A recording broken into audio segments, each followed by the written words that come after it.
Está começando mais um Justiça do Trabalho na TV, produzido pelo Tribunal Regional do Trabalho de Santa Catarina. O programa de hoje presta uma homenagem ao jornalista Vanderlei Luiz Ricken, apresentador do Justiça do Trabalho na TV desde 2005, quando assumiu a direção da Secretaria de Comunicação Social do Tribunal Regional do Trabalho catarinense. Ele se despede do programa concedendo uma entrevista sobre a importância da comunicação pública na construção da cidadania. Nosso convidado, que já comandou quase 400 entrevistas, é o atual presidente do Fórum Nacional de Comunicação e Justiça. Olá, Vanderlei, seja bem-vindo. Em primeiro lugar, gostaria de dizer que é realmente uma honra para mim estar aqui num lugar que é seu, para conduzir esse programa tão pioneiro na TV Justiça. E para começar a nossa conversa, eu gostaria que você falasse um pouco sobre o novo perfil das assessorias de comunicação nos órgãos públicos. Muito bem, Silvana, obrigado pelas boas-vindas. Eu confesso que esse lado da bancada eu acho até um pouco estranho, de tanto que eu estava acostumado a estar do lado daí onde você está nesse momento. É mais fácil estar desse lado aí. Muito bem, essa questão do novo perfil das assessorias de comunicação do sistema de justiça é uma evidência, é uma realidade. Mas eu antes gostaria de remontar lá à década de 70, quando as assessorias elas estavam organizadas de uma outra maneira. O papel do assessor, no dizer até do jornalista Moacir Maia, colega cearense, era como que a cereja do bolo, o pingente da administração. O assessor se preocupava com a figura do assessorado e descuidava, de certa forma, da imagem da instituição que deveria estar sendo assessorada. Muito bem, os tempos são outros.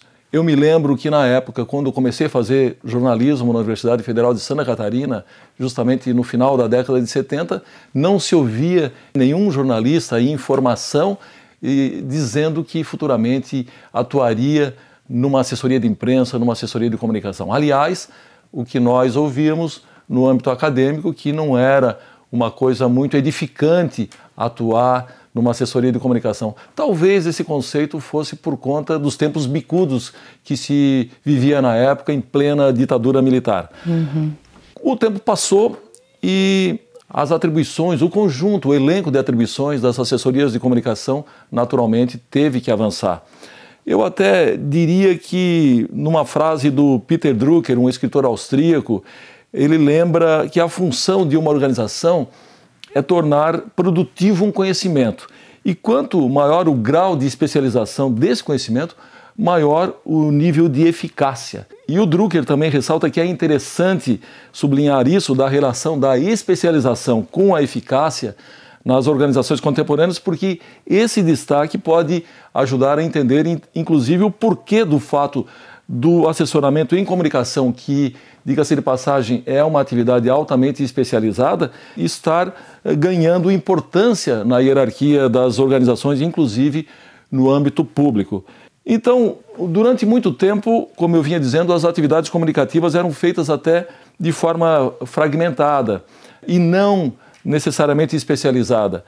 As publicações, a assessoria de imprensa, a organização de eventos, a publicidade e o marketing eram feitos assim de maneira isolada. Departamentos estanques. Exatamente. Na era atual, nós estamos vivendo um novo conceito, que é o conceito de comunicação integrada, onde esses profissionais, jornalistas, relações públicas, publicitários, designers, eles estão tendo que atuar de uma maneira integrada, reunindo os seus talentos, os seus conhecimentos para fazer o tipo de comunicação que se faz hoje, que é o tipo de comunicação que busca, inclusive, diante das novas plataformas que vão surgindo, as plataformas digitais, buscando, junto com o conceito de interatividade que passou a existir, junto com essas plataformas, estabelecer um tipo de comunicação que é um tipo de comunicação que presta serviço à comunidade e que busca a realização da cidadania. Hoje, a comunicação pública ela só tem um sentido verdadeiro de existir se ela for feita de forma competente, primando pela transparência e justamente mirando o interesse público. Agora, esse novo perfil das assessorias de comunicação certamente devem demandar hoje muita gestão. Da mesma forma como se tem afirmado que a figura do juiz gestor é também muito importante para uma unidade judiciária, certamente o profissional da área de comunicação social também precisa ter toda essa desenvoltura também na gestão. Qual a importância da gestão efetivamente nas assessorias de comunicação? Essa questão da gestão, ela é do nosso cotidiano porque, junto com o conhecimento especializado e com o compromisso de levar a informação, e não só a informação, a formação também, porque nós precisamos estar atentos à questão da formação da opinião pública e também as organizações precisam se formar desse contato, dessa interação que se estabelece com o cidadão. Se nós não tivermos gestão, nós não temos planejamento. Nós precisamos de recursos, nós precisamos planejar a curto, médio e longo prazos, justamente porque nós precisamos utilizar a tecnologia que temos a nosso favor para fazer o tipo de comunicação dos nossos dias. E o comunicador, o assessor, ele justamente precisa se concentrar nesse papel de planejamento estratégico da comunicação, em sintonia, inclusive, com o planejamento estratégico das próprias instituições às quais os assessores estão servindo. Perfeito. Agora, também essa questão da formação da opinião pública, isso passa também pela atenção que a assessoria de comunicação consegue alcançar. Na visão da publicitária ativista Nádia Rebouças, ou você fala em 30 segundos ou não será ouvido. Como é que é, então, o caminho da assessoria de comunicação dos órgãos públicos? Qual o caminho que eles devem seguir para serem mais ouvidos pela sociedade? A Nádia Rebouças é publicitária e, para o publicitário, os 30 segundos realmente são o tempo para chamar atenção e muitas vezes para vender um produto. Agora eu vou discordar um pouquinho da Nádia, porque se isso fosse uma verdade absoluta e imutável, nós não teríamos aí conteúdos veiculados aqui pelo próprio Tribunal Regional do Trabalho, entrevistas de 30 minutos de duração, como você mesmo citou na abertura, com quase 400 entrevistas, muitas delas alcançando milhares e milhares de acessos no próprio YouTube. Nós tivemos entrevistas aí com 130 mil acessos, entrevistas densas. Eu me lembro inclusive de uma delas com o jurista Marcelo Neves, onde ele aborda o tema ultra especializado, que é o do constitucionalismo além fronteiras. Eu fiquei sabendo que essa entrevista já ultrapassou os 50 mil acessos no YouTube. Então, a preocupação que nós muitas vezes temos de fazer uma comunicação que alcance a todos e de uma maneira muito concentrada, o extrato propriamente dito, me parece que existe aí algum grau de engano. Eu acredito na comunicação que aprofunda a abordagem dos temas. E eu acredito que também a comunicação, o compromisso com a nossa comunicação do judiciário não deve ser um compromisso como uma comunicação generalista necessariamente, mas com uma comunicação muitas vezes segmentada e não fragmentada, como diz o Mário Sérgio Cortella. Uma comunicação muitas vezes multissegmentada, porque os nossos públicos são diversos. Nós temos a comunicação interna, nós temos a comunicação aí com o cidadão que custeia as nossas estruturas, nós temos as notícias jurídicas que vão para o nosso site, nós temos o Face, o YouTube, e nós temos que ter uma grande preocupação justamente com a interatividade. Vanderlei, antigamente as pessoas ficavam limitadas às notícias da imprensa local, mas hoje, com a rede mundial de computadores, as pessoas acessam qualquer notícia, de qualquer lugar e até produzem notícias. Então, eu gostaria que comentasse alguma coisa a respeito dessas plataformas digitais existentes hoje, a respeito do Facebook, Twitter, YouTube, e mesmo como é que se dá a adaptação da linguagem da comunicação social nessas plataformas. Pois é, Silvana, hoje nós temos aí, com as novas plataformas, milhões de formadores de opinião, ao contrário de meia dúzia de colunistas que formavam opinião no passado. Então nós estamos numa fase que nós precisamos, de certa forma, no dizer até do jornalista Ricardo Cocho, aposentar os velhos manuais, mas o fato é que a gente não sabe exatamente o que vai aparecer no lugar deles. Se nós temos hoje uma ferramenta interativa e adotamos a ferramenta como o Facebook, precisamos estar preparados para interagir. Porque alguém já disse, se você tem uma ferramenta interativa e não interage, você não merece ter essa ferramenta. E ao mesmo tempo, se você tem essa ferramenta e está disposto a interagir, participar de uma rede social também implica na vontade de ter algum engajamento. Então, a pergunta que se coloca e que está no ar é a seguinte: o judiciário como um todo está preparado para interatividade? Eu confesso que ainda não tenho essa resposta plenamente definida e pronta. O fato é que nós nos reunimos, inclusive, com assessores, colegas, recentemente em São Paulo, até para discutir as nossas experiências dos que já tinham adotado o Facebook. Porque o que se fala, no mais das vezes, é que quem responde pela instituição é o presidente do tribunal. E muitas vezes aqueles questionamentos que surgem numa rede social não são do tipo, quanto é que são 2 mais 2? Muitas vezes a resposta implica um grau de construção, de responsabilidade, de elaboração que não está plenamente delegado para os assessores de comunicação. Então, eu acho que o judiciário precisa debater essa questão e definir até que ponto que os responsáveis pela comunicação no Poder Judiciário estão autorizados a interagir com a sociedade em questões que são de cunho e relevância institucionais. Inclusive porque a sociedade, ela clama realmente conhecer melhor o judiciário. Ela tem essa necessidade. E com essa crescente exposição midiática do Poder Judiciário, a sociedade também passou a cobrar uma postura mais ética, tanto dos magistrados quanto dos servidores. Então, como fica esse papel da comunicação nessa nova política, né, de informação para a sociedade? Eu me lembro de uma manifestação do desembargador José Ney de Freitas, numa palestra que ele deu justamente para assessores de comunicação do Judiciário. E ele, falando do juiz, ele disse que o novo juiz ainda não surgiu. E ele perguntou: onde está esse juiz? E ele constata que esse juiz está se formando justamente no âmbito das escolas judiciais. E ele fala, ele frisa que esse juiz será um juiz profundamente comprometido com a ética, que vai ter que lidar com questões difíceis de serem resolvidas aí apenas no plano do direito, e também que é um juiz preocupado com a comunicação. Isso também é altamente relevante. Ele diz que esse juiz não será o juiz recluso, mas também não será o juiz da sociedade e do espetáculo, e que vai ser o juiz equilibrado que vai falar quando tiver que se pronunciar. E ele arremata, inclusive, que um juiz tocando cavaquinho não é falta de decoro. Então, essa visão que o desembargador José Ney de Freitas passou para os assessores de comunicação foi, de fato, quase que uma injeção na veia, né? Um estímulo que nós tivemos, porque a gente está vislumbrando justamente essa figura do magistrado comprometido com a comunicação, comprometido com a formação e atento a esse aspecto da formação da cidadania. Então, os tempos atuais, será que estão revogando aquele velho bordão de que o juiz só fala nos autos? Eu acredito que o juiz precisa estar atento aos ditames da Lei Orgânica da Magistratura, mas há informações que a sociedade reclama, especialmente em processos, em situações de grande impacto social, que ou o juiz que está cuidando do processo fala aquilo que pode falar, ou tem que haver aí a figura do porta-voz que vai falar por ele ou pela instituição.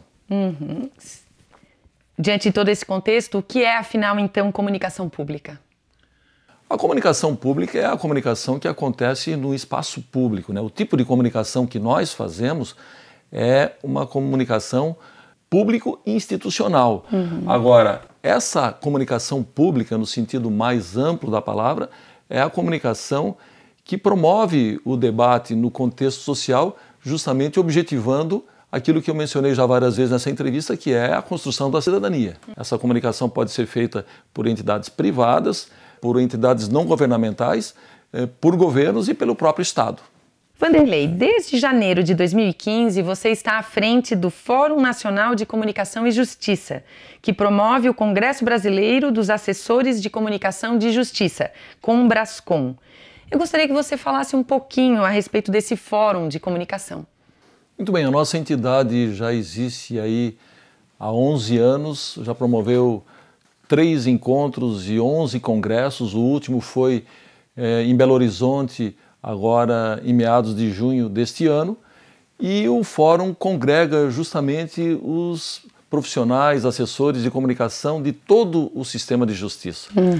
O objetivo do fórum é fazer esse debate sobre a comunicação, nos manter atualizados sobre o que existe no campo da tecnologia e também da função da comunicação num ambiente em que se reclama cada vez mais por transparência, por ética, por informação qualificada, e esse fórum, ele, na verdade, tem dado uma grande contribuição para que os assessores discutam as suas mazelas do cotidiano. Eu sempre fico mais confortado e reconfortado quando volto de um congresso, porque eu percebo que os problemas que nós temos no nosso dia a dia também são os problemas que são compartilhados pelos colegas, pelos tribunais afora, Ministério Público e outras entidades do sistema de justiça. E existe um grande espírito colaborativo entre esses profissionais, justamente na busca de soluções. Daí, desses encontros, é que acaba nascendo o compartilhamento de muitas boas práticas e a solução para muitos dos nossos problemas. Certo. Falando em problemas, em mazelas, uma questão que tem efeito direto no trabalho das assessorias de comunicação é justamente a falta de concurso público para atividade jornalística. Você poderia fazer uma avaliação da situação atual das assessorias do sistema de justiça e o que vem sendo feito para buscar critérios mais adequados para o recrutamento da força de trabalho na área de comunicação? O Conselho Nacional de Justiça baixou uma resolução de número 85, onde são fixadas as diretrizes da comunicação no sistema de justiça. No entanto, hoje nós estamos reclamando que essa resolução ela seja revista e atualizada justamente para contemplar aspectos que ainda não foram devidamente regulamentados, entre eles a forma de recrutamento dos profissionais da comunicação do sistema. Nós, inclusive, ressaltamos na Carta de Belo Horizonte que o Fórum Nacional de Comunicação e Justiça deseja uma vaga, um assento no Comitê de Comunicação Social do Judiciário.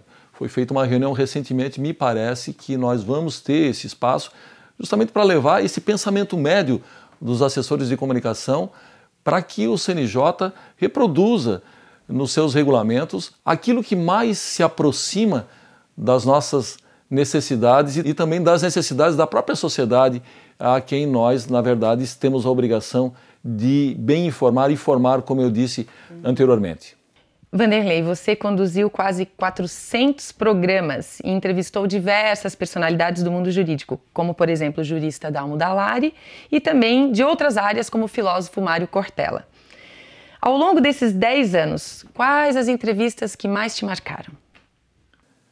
Muito bem, eu realmente tive um privilégio, eu só posso colocar isso na conta de um grande privilégio, poder ter a oportunidade de entrevistar tantas personalidades de relevo, abordar tantos temas de interesse público, alguns mais simples, outros muito mais complexos, e aí vem aquela questão da informação e do conteúdo segmentado. Como eu disse, muitas vezes os temas são um pouco complexos, herméticos e de difícil entendimento. Mas eu me lembro que ao longo de todas essas entrevistas eu sempre pedi ao entrevistado que fizesse um esforço de tradução. Dizia, não fale para o seu colega, pense no cidadão que está em casa, que não domina o jargão técnico, mas que pode se valer de uma informação que seja concedida numa dessas entrevistas. Então, a linguagem que nós usamos, ela tem o dever da clareza, né? Como diz o Mário Sérgio Cortella, a obscuridade é a quebra de um dever ético. E eu justamente gostaria de frisar que o Mário Sérgio Cortella, a quem eu tive a oportunidade de entrevistar por 3 vezes, foi certamente o entrevistado que mais me marcou nesses 10 anos de atuação aqui nessa bancada. Eu imagino. E para finalizar, você deixará a assessoria de comunicação do Tribunal Catarinense, mas vai continuar trabalhando na área da comunicação e também na presidência do Fórum Nacional de Comunicação e Justiça até dezembro de 2016. Depois de tantos anos de experiência, que mensagem você deixa para quem atua na comunicação nos dias de hoje?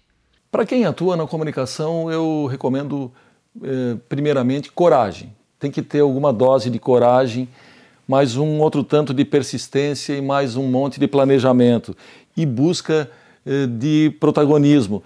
E também tentar passar aos assessorados, aos presidentes das nossas instituições, como o Tribunal do Trabalho, onde eu atuei durante 35 anos, que a comunicação é um elemento da governança inteligente. E também que eles se acostumem a reservar nos colegiados, naquelas reuniões de importância estratégica, um espaço, um lugar para o responsável pela comunicação da instituição. Há pouco você me falou sobre a questão do concurso público. Eu entendo que a forma de recrutar por concurso público precisa ser levada com seriedade porque, na verdade, é muito importante que o profissional que atua num ambiente corporativo como o nosso, numa instituição como um tribunal, ele conheça a linguagem, ele entenda da cultura, justamente para ele se movimentar com desenvoltura dentro desses limites que nem sempre são tão largos. Muitas vezes é preciso muito tato, muito cuidado para saber até onde se pode ir, para não criar um desconforto institucional e para abordar com propriedade os temas tão complexos que nós abordamos no dia a dia. Uma administração de um tribunal, ela tem a desvantagem de ser muito curta, apenas 2 anos. Quando o presidente de um tribunal começa a entender um pouco mais, não só da comunicação, mas de todos os outros assuntos que estão aí diante dele durante a sua administração, o seu período já está acabando. Então eu também acho que esse rodízio muito grande dos assessores, dos responsáveis pela comunicação, essa descontinuidade ela não constrói.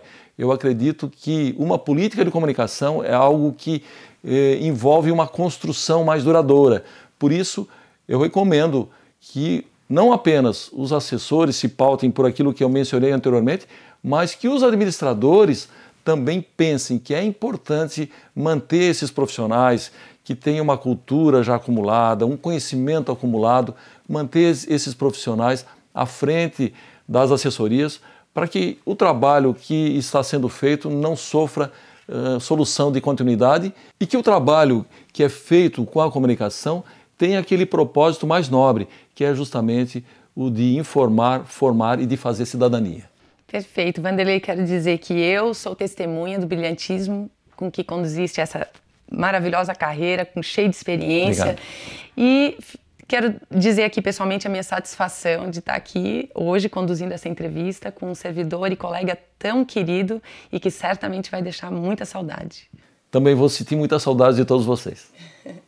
Chegamos ao fim do nosso programa. Hoje conversamos sobre comunicação pública e construção da cidadania com o jornalista Vanderlei Hicken, que apresentou Justiça do Trabalho na TV por 10 anos. Até semana que vem com mais um tema do seu interesse.